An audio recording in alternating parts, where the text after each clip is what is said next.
जय हिंद दोस्तों। स्वागत है आपका हमारे YouTube चैनल में। आशा करते हैं आप स्वस्थ होंगे, मस्त होंगे और अपने अपने घरों में पढ़ रहे होंगे। तो आशा करते हैं आप लोग का होली अच्छा से बीता होगा।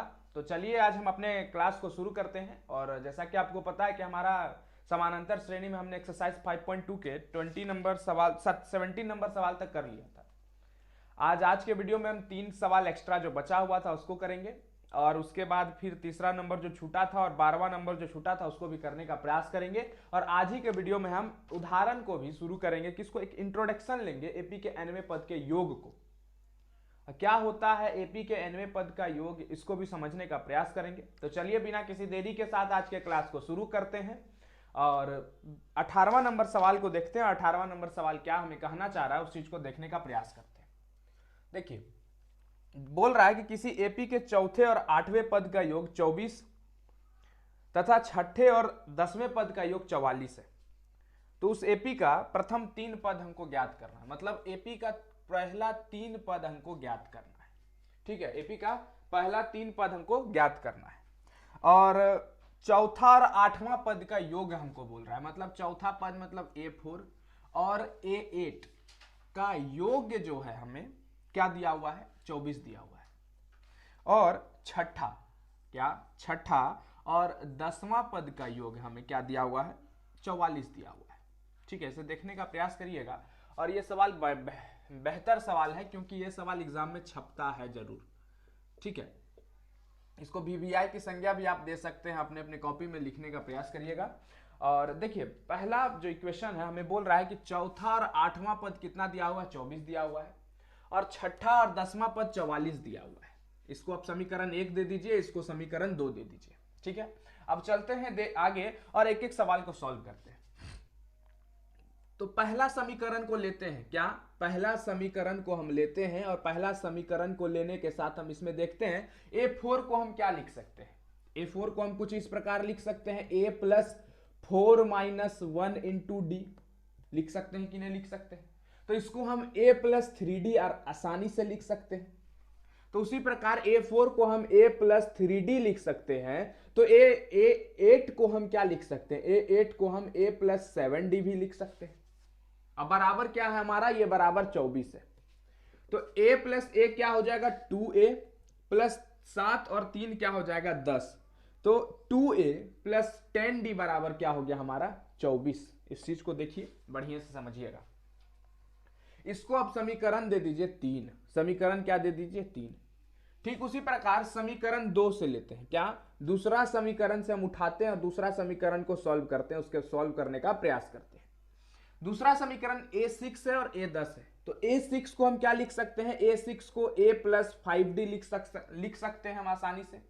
और A10 को क्या लिख सकते हैं, A10 को A प्लस 9D लिख सकते हैं। और ये किसके बराबर है हमारा, तो ये बराबर है हमारा 44 का। और इसको हम चौथा इक्वेशन अभी नहीं देते, इसको पहले सॉल्व करते हैं। तो ये क्या है, 44 है। तो A प्लस A क्या हो जाएगा, 2A। और 5D प्लस 9D क्या हो जाएगा हमारा, 14D हो जाएगा। और ये किसके बराबर हो जाएगा, 44 के बराबर। तो ये हमारा क्या हो जाएगा, ये हमारा चौथा इक्वेशन हो जाएगा। इस चीज को देखिएगा और बढ़िया से समझने का प्रयास करिएगा। अब क्या करते हैं, चौथे से तीसरे को क्या कर देते हैं, माइनस कर देते हैं। तो चौथा इक्वेशन को क्या किए, चौथा समीकरण को तीसरे समीकरण से हम क्या कर दिए, माइनस कर दिए। तो चौथा समीकरण हमारा क्या है, 2A प्लस 14D बराबर क्या है, 44। और 2A प्लस 10D बराबर क्या है हमारा, 24। इस चीज को देखिए, तो अगर माइनस करेंगे तो 2A से 2A कट जाएगा। अब 14D से 10 गया तो 4D बच जाएगा। और 44 में से 24 गया तो क्या बचेगा हमारा, 20 बचेगा। तो D बराबर क्या हो जाएगा, ये इंटू में तो इधर आके डिवाइड में हो जाएगा, मतलब ये D बराबर क्या हो जाएगा, 5। और इस D का वैल्यू हम किसी भी एक इक्वेशन में भर देंगे, मतलब तीसरा नंबर इक्वेशन में अगर हम भरते हैं तो इस चीज को देखिए, 2A प्लस 10D बराबर 24 है तीसरा नंबर इक्वेशन। क्या है, 2A प्लस 10D बराबर 24 है, ये हमारा तीसरा नंबर इक्वेशन है। तो 2A प्लस 10 इंटू डी क्या है हमारा, 5 है। तो डी हमारा क्या हो गया, 5, तो 50। तो 2A प्लस 50 बराबर क्या हो जाएगा, 24। और तो 2A बराबर क्या हो जाएगा, 24 माइनस 50। तो 2A बराबर क्या हो जाएगा, माइनस 26। तो A बराबर क्या हो जाएगा, माइनस 26 बटे 2। तो क्या हो जाएगा, माइनस 13। तो A हमारा क्या आ गया, A हमारा आ गया माइनस 13। अच्छा एक चीज देखिए, पहला पद हमारा क्या आ गया -13 और दोनों के बीच का अंतर क्या है, दोनों के बीच का अंतर 5 है। तो क्यों ना इस दोनों के बीच का अंतर जब 5 है तो हम इसको जोड़ के हम इसका भी निकाल सकते हैं अगला पद। तो -13 में अगर 5 जोड़ेंगे तो क्या होगा, -8 होगा। और -8 में अगर फिर हम 5 को जोड़ेंगे तो क्या हो जाएगा, -3 हो जाएगा। तो ये है आसान सा सवाल, लेकिन इसमें थोड़ा सा हमको क्या करना पड़ेगा, दिमाग लगाना पड़ेगा। तो अगर आप दिमाग लगा लिए हैं तो जल्दी से इसे उतार लें, और उतारने के बाद हम आगे की ओर चलते हैं, अगला सवाल बनाने का प्रयास करते हैं और देखते हैं अगला सवाल हमें क्या कहना चाह रहा है। हाँ तो चलिए अगला सवाल को देखते हैं और 19वां नंबर सवाल हमें क्या कहना चाह रहा है, इस चीज को देखिएगा। 19वां नंबर सवाल है कि सुब्बा राव एक व्यक्ति हैं जिन्होंने 1995 में 5,000 रुपए के मासिक वेतन से अपना वेतन को मतलब आरंभ किया था। 5,000 रुपए उसको मिलना शुरू हुआ था वेतन से, ठीक है। और प्रत्येक वर्ष जो था उसको 200 रुपया अधिक मिलता था। मतलब पहला वर्ष अगर देखिए तो 5,000 रुपया मिला, दूसरा वर्ष उसे 5,200 मिलेगा, तीसरा वर्ष 5,400, चौथा वर्ष 5,600। तो मतलब 200 का हर एक बार इंक्रीजमेंट हो रहा था। सवाल हमसे यह पूछना चाह रहा है कि उसका जो वेतन है वो 7,000 कौन से साल में या कौन से ईयर में हो जाएगा, कौन से ईयर में हो जाएगा। तो उस चीज को हमको देखना है, उस चीज को बनाने का प्रयास करना है। सबसे पहला बात कि उसका सैलरी कितना था सबसे पहले शुरू में। तो सुब्बा राव नाम के एक व्यक्ति थे जिन्होंने अपनी सैलरी 5,000 रुपए से शुरू की, 5,000 रुपए से शुरू की और 200 रुपए हर एक साल इंक्रीज कर रहा था। मतलब दूसरा साल उसका कितना होगा, तो 200 रुपया उसका ज्यादा, मतलब 5,200। तीसरा साल अगर हम बात करें तो तीसरा साल भी बात करें तो 5,400 हो जाएगा। और इसी तरह सो ऑन करते करते 7,000 कोई साल में होगा भाई, 7,000 कोई ना कोई एक साल में जरूर होगा। तो ये 7,000 हमारा क्या है, अब 7,000 हमसे निकालने क्या बोल रहा है, नंबर ऑफ ईयर्स, मतलब कौन से साल में, मतलब हमको n का वैल्यू निकालने बोल रहा है। और an हमें दे दिया गया है, क्या दे दिया गया है, an हमें दे दिया गया है। तो सबसे पहली बात कि an का फॉर्मूला क्या होता है, an का फॉर्मूला होता है a plus n-1 into d होता है। इस चीज को आप लोग और हम लोग भली भांति से परिचित हैं कि an क्या होता है, a plus n-1 into d होता है, ठीक है। अब बात आती है कि an और a का वैल्यू क्या होगा, a का वैल्यू होगा 5,000, ठीक है। और हमें क्या करना है, n का वैल्यू निकालना है, तो n-1। और d कितना है हमारा, d है हमारा 200। और an कितना है हमारा, an है हमारा 7,000। अब अगर ये प्लस में है तो इधर जाएगा तो माइनस में ही होगा। तो 7,000 में से 5,000 को घटाएं तो क्या हुआ, 2,000 हो जाएगा। कितना हो जाएगा, 7,000 माइनस 5,000, 2,000। और 2,000 इधर देखिए तो n-1 इंटू 200 बचा हुआ है। और ये इंटू में है तो इधर आके किस में हो जाएगा, इसमें, इधर आके इसमें हो जाएगा डिवाइड में। तो n-1 बराबर क्या हो जाएगा, 2,000 बटे 200। और ये कट गया, बचा ये, तो 2 10, क्या हुआ, 10 हुआ। तो 210 मतलब n-1 क्या हो गया, n-1 10 हो गया। और n बराबर 11, मतलब ये माइनस में तो उधर जाके किस में हो जाएगा, प्लस में हो जाएगा। तो n बराबर 11, मतलब 11वां साल जो होगा, क्या 11वां साल जो होगा वो उसका 7,000 रुपया होगा। अगर और इलाबोरेट फॉर्म में देखें तो 1995 में उसको शुरू हुआ था, और 1995 में अगर 11 साल जोड़ दे तो 5 1 6 9 1 10 9 1 10 और 1 1 2, मतलब 2006 में इसको 7,000 रुपया मिलना शुरू हो जाएगा। मतलब 2006 में इसको 7,000 रुपया मिल जाएगा, फिर 2007 में 7,200। इसी तरह बढ़ते बढ़ते इसको एक समय आएगा कि सुब्बा राव बहुत बड़ा रईस आदमी बन जाएगा, क्योंकि उसको बहुत सारा सैलरी मिल जाएगा। तो अब आगे चलते हैं और अगला नंबर सवाल को देखते हैं, और अंतिम सवाल आज के एक्सरसाइज का। उसके बाद फिर जो हमारा बचा हुआ था उसको करेंगे। तो चलिए बिना किसी देरी के साथ अगले सवाल की ओर चलते हैं। जल्दी से आप इसे नोट डाउन कर ले, फिर हम आगे चलते हैं। हाँ तो चलिए अब हम 20वां नंबर सवाल को बनाते हैं। 20वां नंबर सवाल देखते हैं क्या हमें कहना चाह रहा है, और 20वां नंबर सवाल आखिर है क्या। 20वां नंबर सवाल है कि रामकली एक लड़की थी और वो पहला सप्ताह 50 रुपए जमा करती है। मतलब बचत करती है, जमा नहीं करती है, इस चीज को देखिए, बचत करती है। अब फिर अपनी साप्ताहिक बचत में 17.5 रुपए बढ़ाती गई। मतलब पहला सप्ताह वो रामकली जो लड़की थी, और रामकली का क्वेश्चन क्या है, 20वां नंबर सवाल है, और वो हमसे आके सवाल पूछी कि ये बताइए कि अगर हम पहला सप्ताह 50 रुपए बचाएं और दूसरा सप्ताह उस 50 रुपए में 17.5 रुपया बचा लिए बढ़ा के, तो हम कौन से सप्ताह में 207 रुपए 50 पैसा बचा लिए, 207 रुपए 50 पैसा बचा लिए। सबसे पहली बात तो इसको उसको इतना दिमाग हो गया, तो सबसे बड़ी बात उसके लिए तालियां हैं। लेकिन सबसे पहली बात कि वो पहला सप्ताह क्या बचा रही है, 50 रुपए बचा रही है, ठीक। उसके बाद दूसरा सप्ताह वो 17.5 रुपए का इंक्रीजमेंट कर रही है अपने बचत खाते में। तो क्या हुआ, 67.5 रुपए दूसरे सप्ताह में आ जाएगा।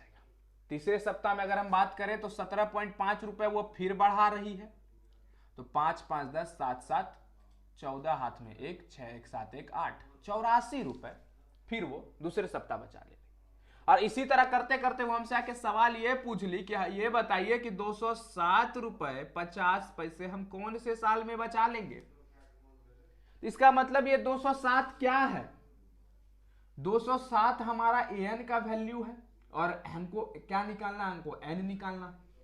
तो देखिए an का फॉर्मूला क्या होता है, an के फॉर्मूले से हर एक व्यक्ति अभी तक इतने अच्छे तरीके से परिचित हो गए होंगे जैसा आपने कभी और दूसरे किसी व्यक्ति से शायद परिचित नहीं हुए होंगे। लेकिन an का फॉर्मूला से आप लोग बहुत ही अच्छे तरीके से भली भांति से परिचित होंगे।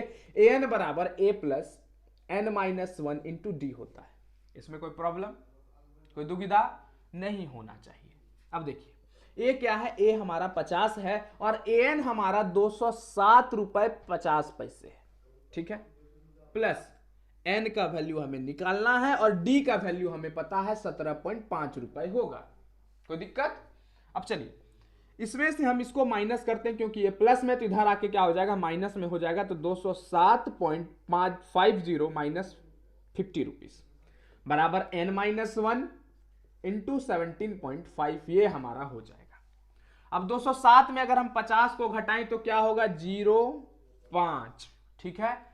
0 10 में से 5 घटाएं तो 5 और 1 तो 150.50 हमारा ये बच जाएगा। शायद यही होगा कि नहीं, जल्दी से आप लोग देखिएगा, फिर से मैं एक बार इसको दोहरा देता हूं। 207 रुपए 50 पैसे में क्या घटाना है, 207 रुपए 50 पैसे में हमें क्या घटाना है, 50 रुपए घटाना है। तो 50 रुपए अगर हम घटाएंगे तो यहीं पे घटाएंगे, तो 0 5 यहां 7 10 में से 5 घटाएं 5 और यहां 157.5 बचेगा। क्या बचेगा, 157.50 बचेगा, ठीक है। अब देखिए ये बराबर n-1 इंटू 17.5 हुआ। अब ये इधर इंटू में है तो इधर आके डिवाइड में हो जाएगा। तो n-1 बराबर 157.50 बाई 17.5। अब इसको यहां से हटाएं, इसको हटाएं तो यहां 10 हो जाएगा, यहां 100 हो जाएगा। तो ये कट जाएगा, इससे ये कट जाएगा, ठीक है। उसके बाद देखिए 5 से काटेंगे तो 5 3 जा 15, 5 5 जा 25, ठीक।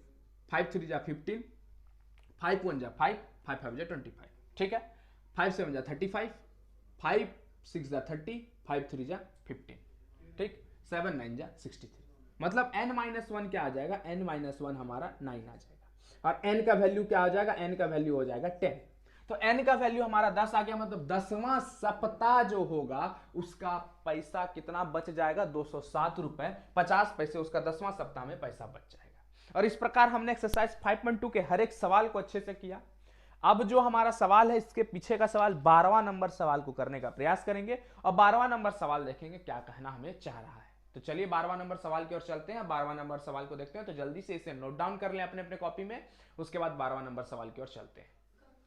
हाँ, तो चलिए अब हम 12वां नंबर सवाल को देखते हैं। 12वां नंबर सवाल क्या कहना चाह रहा है उस चीज को समझने का प्रयास करते हैं। 12वां नंबर सवाल है कि दो समानांतर श्रेणियों का सार्व अंतर समान है। मतलब दो को समानांतर श्रेणी दिया हुआ है और उसका सार्व अंतर जो है समान है। यदि इनके संवें पद का अंतर 100 है। इस चीज को मानिए, सबसे पहले हम लेते हैं कि दो हमारे पास समानांतर श्रेणी है। जैसे मान लीजिए एक ए है और दूसरा समानांतर श्रेणी बड़का ए एक छोटका ए है, ठीक है। ये क्या है हमारा, ये बड़का ए है और ये हमारा क्या है, छोटका ए है। ठीक, अब देखिए इस चीज को समझते हैं और आगे बढ़ते हैं। ये बोल रहा है कि छोटका जो ए है उसका सौवा पद और ये जो बड़का ए है उसका सौवा पद का अंतर, मतलब उसका अंतर वो कितना है, 100 है। ठीक है, और दोनों का सार्व अंतर हमें बराबर दिया गया है, मतलब a100 को हम a प्लस 99d आसानी से लिख सकते हैं, कोई परेशानी नहीं होगा। चलिए, और इसको हम a प्लस 99d इसे भी लिख सकते हैं, इसमें भी हमें कोई परेशानी कोई दुविधा नहीं होगा। ठीक है, तो ये माइनस, ये यहां से क्या हो जाएगा, माइनस प्लस माइनस हो जाएगा।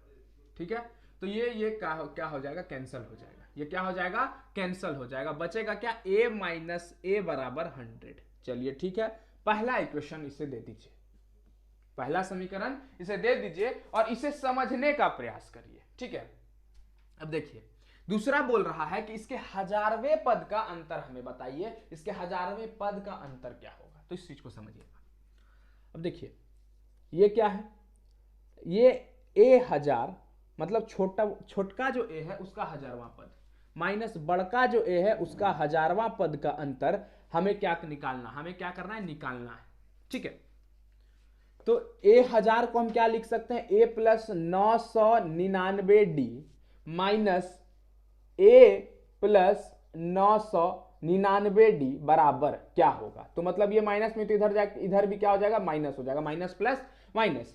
तो ये 999d, ये 999d क्या हो जाएगा, कैंसिल हो जाएगा, और a माइनस बड़का ए बराबर क्या हो जाएगा, तो a माइनस बड़का ए यहां पर पहला इक्वेशन में ही हमने निकाल लिया है, क्या होगा, 100 होगा। तो a माइनस बड़का ए बराबर क्या हो जाएगा, 100 हो जाएगा। मतलब क्या हुआ कि कोई भी दो एपी दिया गया है जिसका सार्व अंतर समान है, तो उसका कोई भी दो पद का अंतर क्या होगा, हमेशा समान होगा। कोई भी दो पद का अंतर क्या होगा, हमेशा समान होगा। ये हमको 12वां नंबर सवाल क्लियरिफिकेशन दे देता है। ठीक है, अब चलिए हम तीसरा नंबर सवाल की ओर चलते हैं। तीसरा नंबर सवाल को भी अच्छे से सवाल सॉल्व करके आगे बनाने का प्रयास करते हैं। हाँ, तो चलिए अब तीसरा नंबर सवाल को करते हैं। तीसरा नंबर सवाल मोस्ट इंपॉर्टेंट सवाल के श्रेणी में आता है और इसको भी वीवीआई की संज्ञा अपने अपने कॉपी में आप लोग दे दीजिएगा। और तीसरा नंबर सवाल का 5वां नंबर सवाल करवाते हैं, मतलब पहला, दूसरा, तीसरा, चौथा भी करवाएंगे। पहले 5वां समझते हैं, फिर चौथा, उसके बाद 1 2 3 आपको सॉल्व करना है। ठीक है, तो 5वां नंबर सवाल देखिए क्या है। 5वां नंबर सवाल में बीच पहला है डैश, उसके बाद 38 डैश डैश डैश माइनस 22, क्या दिया हुआ, माइनस 22। अब हमको ये सब सभी चीज हमको इसमें भरना है।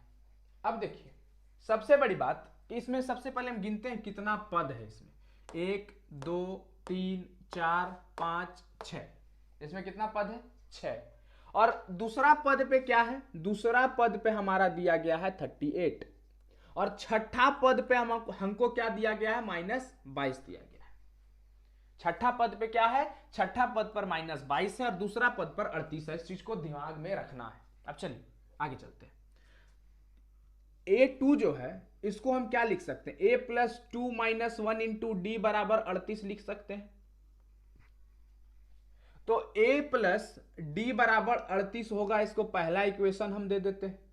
चलिए ठीक, और a6 को हम क्या लिख सकते हैं, a6 को a प्लस 5d बराबर माइनस 22 लिख सकते हैं और इसको दूसरा इक्वेशन दे देते हैं और दूसरा को पहला से क्या कर देते हैं, घटा देते हैं। मतलब a प्लस 5d बराबर क्या होगा, माइनस 22 और a प्लस d बराबर 38, इसको क्या कर देते हैं, हम माइनस कर देते हैं। तो ये कट जाएगा, 5d माइनस 4d और माइनस माइनस क्या हो जाएगा, प्लस हो जाएगा।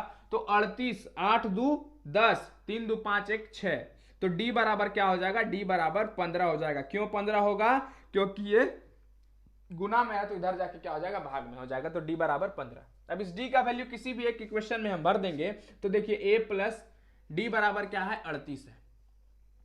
तो a प्लस 15 बराबर 38, तो a बराबर 38 में से अगर हम 15 को घटाएंगे तो क्या बचेगा, 23 बचेगा।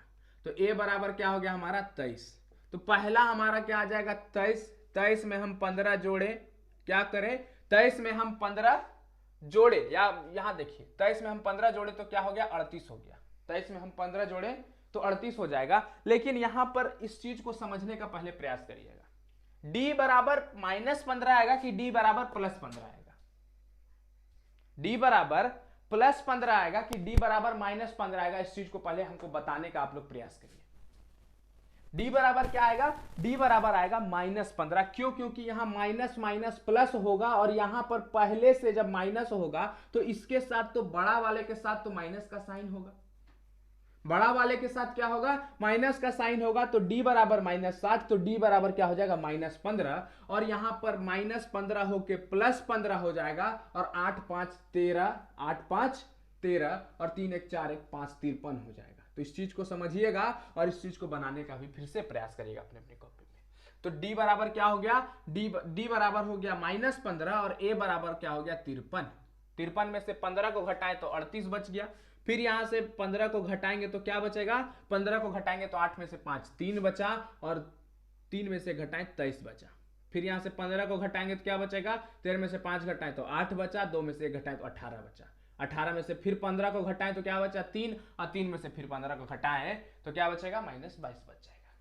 तो इस प्रकार से हमने इस सवाल को किया। अब चौथे नंबर सवाल को आप लोग देखिए, चौथा नंबर सवाल हमें क्या कहना चाह रहा है, और चौथा नंबर सवाल में फिर बनाने का प्रयास करते हैं। ठीक है, चौथा नंबर सवाल में इस प्रकार से कुछ पहला पद हमें दे दिया गया, पहला पद -4 है, उसके बाद दिया गया डैश डैश 1 2 3 4, उसके बाद 6 दिया गया है। ठीक है, हमको an दे दिया गया है, ठीक, और पद हमारे पास कितना है, तो पद हमारे पास कुल 1 2 3 4 5 6 पद है।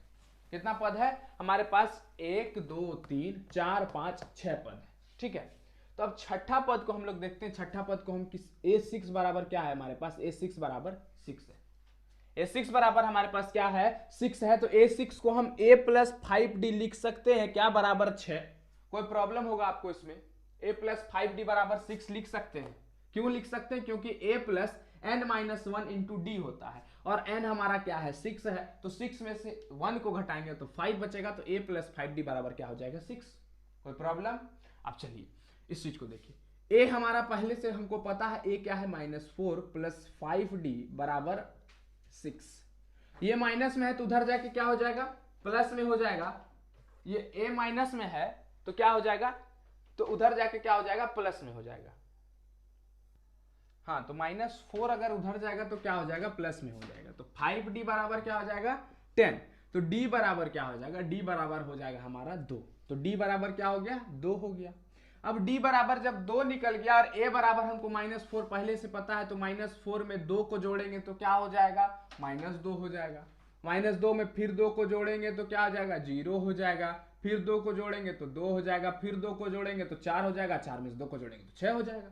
और इस प्रकार हमने चौथा नंबर भी सवाल कर लिया, और आपको पहला दूसरा तीसरा नंबर भी सवाल आपको करना है। और यहां पर पांचवें नंबर में थोड़ा सा माइनर मिस्टेक ये हो गया है कि 53 में से 15 को घटाएं तो 38 होगा, और 38 में से 15 को घटाएं तो 23 होगा, और 23 में से जब 15 को घटाएंगे तो क्या होगा, 8 होगा। और 8 में से जब 15 को हम घटाएंगे तो क्या होगा, -7 हो जाएगा। इस चीज को देखना है, -7 में फिर -15 घटाएंगे तो माइनस माइनस प्लस हो गया, -22 हो जाएगा, और इस प्रकार हमारा सवाल सॉल्व हो जाएगा।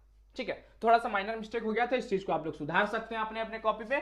फिर चौथा नंबर सवाल को भी हमने कर लिया। अब चलिए, अब हम इंट्रोडक्शन लेते हैं एपी के nवें पद के योग को, और आगे चलते हैं उसको समझने का, एपी के nवें पद के योग को समझने का प्रयास करते हैं। ठीक है, हाँ, तो चलिए अब हम एपी के nवें पद के योग को समझते हैं। और एपी का nवां पद का योग जो है, आपके एग्जाम के पॉइंट ऑफ व्यू से बहुत ही इंपॉर्टेंट है। क्या है, आपके एग्जाम के पॉइंट ऑफ व्यू से बहुत ही इंपॉर्टेंट है। इस चीज को आप समझने का प्रयास करिए, क्योंकि आपके एग्जाम में लगभग सवाल एपी के nवें पद के योग से आता है। अभी तक हम an या an का निकालने का प्रयास जो कर रहे थे, वो इसमें कॉन्सेप्ट का यूज होगा उसका, मतलब इससे लगभग सवाल नहीं आएगा हमारे एग्जाम में। an का जो हमारा फॉर्मूला है, मतलब एपी का nवां पद क्या होगा, उस चीज को जब हम समझे तो उसका उपयोग अब हम पढ़ेंगे एपी के nवें पद के योग में, उसमें वो हमारा उपयोग होगा। ठीक है, तो अब हम एपी के nवें पद के योग का एक इंट्रोडक्शन लेते हैं। फिर कल के वीडियो में हम उसके हर एक क्वेश्चन को सॉल्व करेंगे, और हर एक सवाल को सॉल्व करके हमारे अच्छे से अपने एक्सरसाइज को कंप्लीट करेंगे एक्सरसाइज 5.3 को और फिर आगे बढ़ेंगे। और तो चलिए देखते हैं क्या है टॉपिक हमारा। टॉपिक है हमारा एपी के nवें पद का योग। एपी के nवें पद का योग। और पहले हम क्या पढ़ रहे थे, एपी का nवां पद पढ़ रहे थे। क्या पढ़ रहे थे, एपी का nवां पद पढ़ रहे थे। अब हम एपी के nवें पद का योग को समझेंगे। देखिए समझिएगा, मान लीजिए आपके पास कोई नंबर है 3, 6, 9, 12, ठीक है। और इस तरह करते करते करते आपको अगर हम बोले ये 54वां पद कौन सा होगा, तो आप an के फॉर्मूले से आसानी से इसे निकाल सकते हैं। an के फॉर्मूले से यहां पर कौन सा पद होगा, इस चीज को तो आप आसानी से निकाल सकते हैं। कौन से फॉर्मूले से, an बराबर a plus n-1 into D वाले फॉर्मूले से आप निकाल सकते हैं। लेकिन अगर मैं यहीं पर आपसे पूछूं कि 3 से लेकर 54वां पद तक सभी का जोड़, सभी का एडिशन कितना होगा, सभी का योग कितना होगा, तो इस चीज को आप बताइए। मतलब 3 से लेकर 54वां तक जितना भी नंबर होगा, 3 प्लस 6 9, 9 प्लस 9 18, 18 प्लस 12 40, मतलब 18 प्लस 12 क्या हो जाएगा 30, तो कितना होगा। इसी तरह करते करते 54वां पद तक सभी नंबर को आप जोड़िए, 54वां पद तक वो नंबर कितना होगा, उस चीज को बताइए। तो उसको बताने के लिए हमारे पास एक फॉर्मूला आता है और हमसे मुखातिब होता है और बोलता है कि इस फॉर्मूले को आप इस्तेमाल करिए। वो फॉर्मूला कौन सा है, SN। क्या होता है, SN मतलब सम ऑफ nth टर्म, मतलब पूरे nth टर्म का योग क्या होगा, सम ऑफ nth टर्म क्या होगा। तो SN बराबर क्या होगा, n/2 2a plus n-1 into D, n-1 into D होगा। मतलब ये हमारा किसका फॉर्मूला है, ये हमारा फॉर्मूला है पूरे n पद का योग निकालने के लिए। और n पद का योग क्या होगा, उसका ये फॉर्मूला है और इस चीज को हमें निकालने का प्रयास करना है। तो देखिए सबसे पहला ही सवाल को हम सॉल्व करते हैं, ठीक। SN निकालना है और n हमको क्या दिया गया है, n दिया गया है 54वां पद निकालना, मतलब 54वां पद तक का योग कितना होगा, तो 54/2 कर दीजिए। क्या कर दीजिए, 54/2 कर दीजिए। और 2 इंटू a कितना है हमारा, a है 3, ठीक। अब n कितना है, 54 में से 1 को घटाएंगे तो क्या बचेगा, 54 में से 1 को घटाएंगे तो क्या होगा, तो 53 होगा, ठीक है। तो d कितना हो गया हमारा, d हो गया, तो देखिए d कितना, इस दोनों के बीच का अंतर 3 है, इस दोनों के बीच का भी अंतर 3 है, तो सभी के बीच का अंतर क्या है, 3 है। तो इसी प्रकार से हर एक सवाल को करना है। तो 2 2 जा 4, 27 दूनी 54 हो जाएगा। तो 27 गुने 2 3 6, 2 तिया 6 प्लस 54 में से घटाएंगे 53, 53 गुने 3 कर दीजिए तो कितना बचा, 3 तिया 9, 3 5 15, 159 plus 6, 159 plus 6 into 27 into 159 plus 6, तो 9 6 15, तो क्या बचा 165, 165 गुने 27 कर दीजिए और आपका सवाल आपके सामने बनकर, मतलब जितना भी SN का योग होगा वो हमारे सामने बनकर आ जाएगा। मतलब 54वां पद तक का योग क्या होगा, वो चीज हमारे सामने बनकर आ जाएगा। और इसी प्रकार से हम हर एक सवाल को करेंगे। आपको हर एक सवाल में क्या दे दिया जाएगा, हो सकता है आपको SN दे दिया रहे, आपको जैसे हम इसको मल्टीप्लाई करेंगे, मान लीजिए कुछ आंसर आएगा 768, मान लीजिए सपोज 768 कोई नंबर आया, तो 768 जो यहां पर होगा, हो सकता है SN आपको दे दिया जाए। उसके बाद आपसे क्या पूछ ले, n पूछ ले, a दे दिया, SN दे दिया, d दे दिया, उसके बाद आपसे कुछ अगला सवाल पूछ ले। तो उसी प्रकार से आपसे सवाल पूछेगा और आपको हर एक सवाल को अच्छे से बेहतर तरीके से लिखना है और जवाब देना है। और इसी प्रकार से हम अगले वीडियो में एक एक सवाल को करेंगे, जानने का प्रयास करेंगे, किस प्रकार से an का इस्तेमाल हम SN में करेंगे, उस चीज को भी देखने का प्रयास करेंगे। तो चलिए आज के लिए हम इतना ही रखते हैं। अच्छे से रहिए, स्वस्थ रहिए, बढ़िया से पढ़िए और पढ़ना नहीं छोड़िए, रेगुलर पढ़िए। और कभी ऐसा नहीं कि मैथ्स को छोड़ना है, मैथ्स रेगुलर पढ़ना है। मतलब क्या, मैथ्स को एक भी दिन नहीं छोड़ना है, क्योंकि मैथ्स अगर छूटा तो बहुत कुछ छूट जाएगा एग्जाम में आपका। मैथ्स आधा घंटा ही पढ़िए, लेकिन रेगुलर पढ़िए। मैथ्स ही आपको आगे लेके जाएगा, मैथ्स ही आपको सक्सेस के सीढ़ी तक चढ़ाएगा। ठीक है। मैथ्स के बिना अगर आप समझिएगा कि हम लाइफ क्या हम एग्जाम में अच्छा स्कोर कर ले, तो मैथ्स के बिना एग्जाम में स्कोर करना संभव नहीं, असंभव है। मैथ्स को अच्छे से पढ़ना है, मैथ्स को अच्छे से ध्यान देना है, दिमाग लगा के पढ़ना है। तो चलिए आज के लिए इतना ही रखते हैं, आशा करते हैं आप स्वस्थ होंगे, मस्त होंगे, और इतना ही आज के लिए, इतना ही। धन्यवाद, जय हिंद।